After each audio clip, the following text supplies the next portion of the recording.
Bonjour, aujourd'hui nous voilà à l'entrée du Tridium pascal.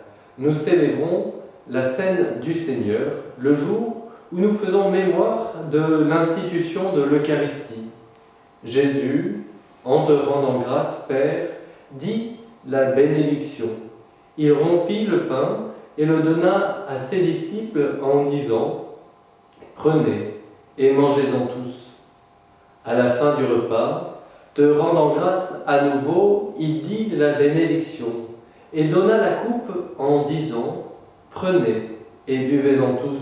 Nous devions vivre cette messe, animée par l'équipe de la messe des familles, avec les enfants de la catéchèse qui se préparent à faire leur première communion au mois de juin. Nous pouvons les porter dans la prière. Nous vous proposons 3 focus sur cette célébration. Retrouvons tout de suite le Père Christophe. La messe est célébrée par l'Église, l'assemblée du peuple de Dieu, qui fait mémoire du sacrifice du Christ.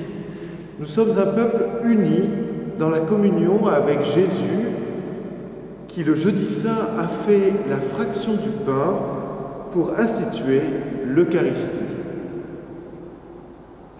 C'est le mémorial du repas pascal, de la Pâque, c'est-à-dire la fuite d'Égypte. Ce dernier repas de Jésus est appelé la Cène. C'est un saint mystère que nous célébrons. Chacun de ces noms met en lumière un aspect de ce saint sacrement. Le Seigneur Jésus se rend présent dans le pain et le vin. On appelle cela, d'un nom un peu compliqué, la transsubstantiation. Je vous propose de demander à notre séminariste quelques éclairages pour mieux comprendre ce que cela signifie. Ce terme fait appel à des notions de philosophie, celle de substance et celle d'accident. Ça paraît compliqué, mais en fait c'est très simple. Prenons un exemple. Quand on me coupe les cheveux ou quand j'irai me faire couper les cheveux, je change d'aspect, mais je reste toujours moi-même. Il y a une modification de mes accidents, j'ai ou j'aurai moins de cheveux, sans que ma substance, mon être, soit changé. Pour la transsubstantiation, c'est juste l'inverse. Il y a un changement de nature, de substance, mais il n'y a pas de changement d'accident, c'est-à-dire d'aspect et de goût. On voit du pain et on en a toujours le goût. La foi nous fait reconnaître Jésus, mort et ressuscité. Il est là, réellement présent sur l'autel. Il y a un changement de substance, ce n'est plus du pain. Mais j'ai une question. Pourquoi l'évangile du jour ne nous raconte-t-il pas l'institution de l'Eucharistie, comme dans les évangiles synoptiques, Matthieu, Marc ou bien Luc? Question pertinente, et c'est notre deuxième point. Mais n'oublions pas que le récit de l'institution, nous allons l'entendre dans la deuxième lecture, la lettre de saint Paul apôtre aux Corinthiens. Jésus, sachant que le Père a tout remis entre ses mains, qu'il est sorti de Dieu et qu'il s'en va vers Dieu, se lève de table, dépose son vêtement et prend un linge qu'il se noue à la ceinture. Puis, il verse de l'eau dans un bassin. Quand il leur eut lavé les pieds, il reprit son vêtement, se remit à table et leur dit « Comprenez-vous ce que je viens de faire pour vous? Vous m'appelez Maître et Seigneur, et vous avez raison, car vraiment je le suis.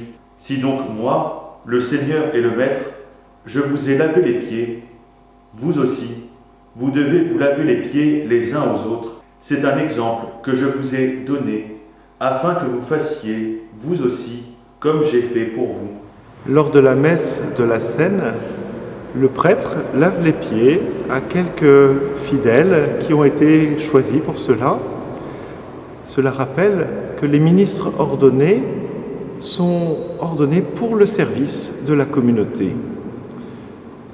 Nous ne pourrons pas faire ce geste aujourd'hui, mais je vais vous proposer quelque chose qui va peut-être vous surprendre, mais qui peut être très beau, puisque Jésus nous dit qu'il a fait cela pour que nous aussi, nous puissions nous laver les pieds les uns aux autres.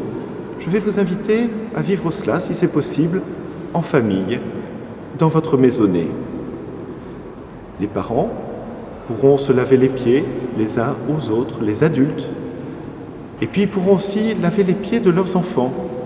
Cela signifie que celui qui a la charge, la responsabilité de la famille, eh bien, est le serviteur du plus petit. Celui qui est le plus grand sert le plus petit.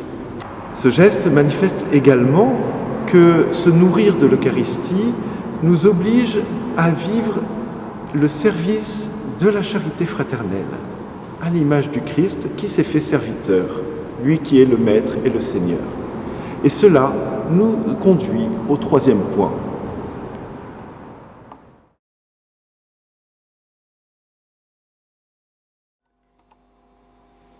Lors de la messe du Jeudi Saint, le prêtre consacre suffisamment d'hosties pour communier ce jour et le lendemain lors de la Passion du Seigneur. Habituellement, les hosties consacrées ne sont pas déposées au tabernacle, mais portées dans un lieu nommé reposoir.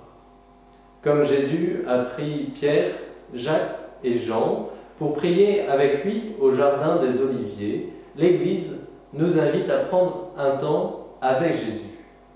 Les disciples n'ont pas réussi à prier 1 heure. En cette période de confinement, prenons un moment pour nous mettre en présence de Jésus. Nous vous donnons rendez-vous demain matin pour vous introduire au Vendredi Saint. D'ici là, restez chez vous. Le Seigneur vous y attend.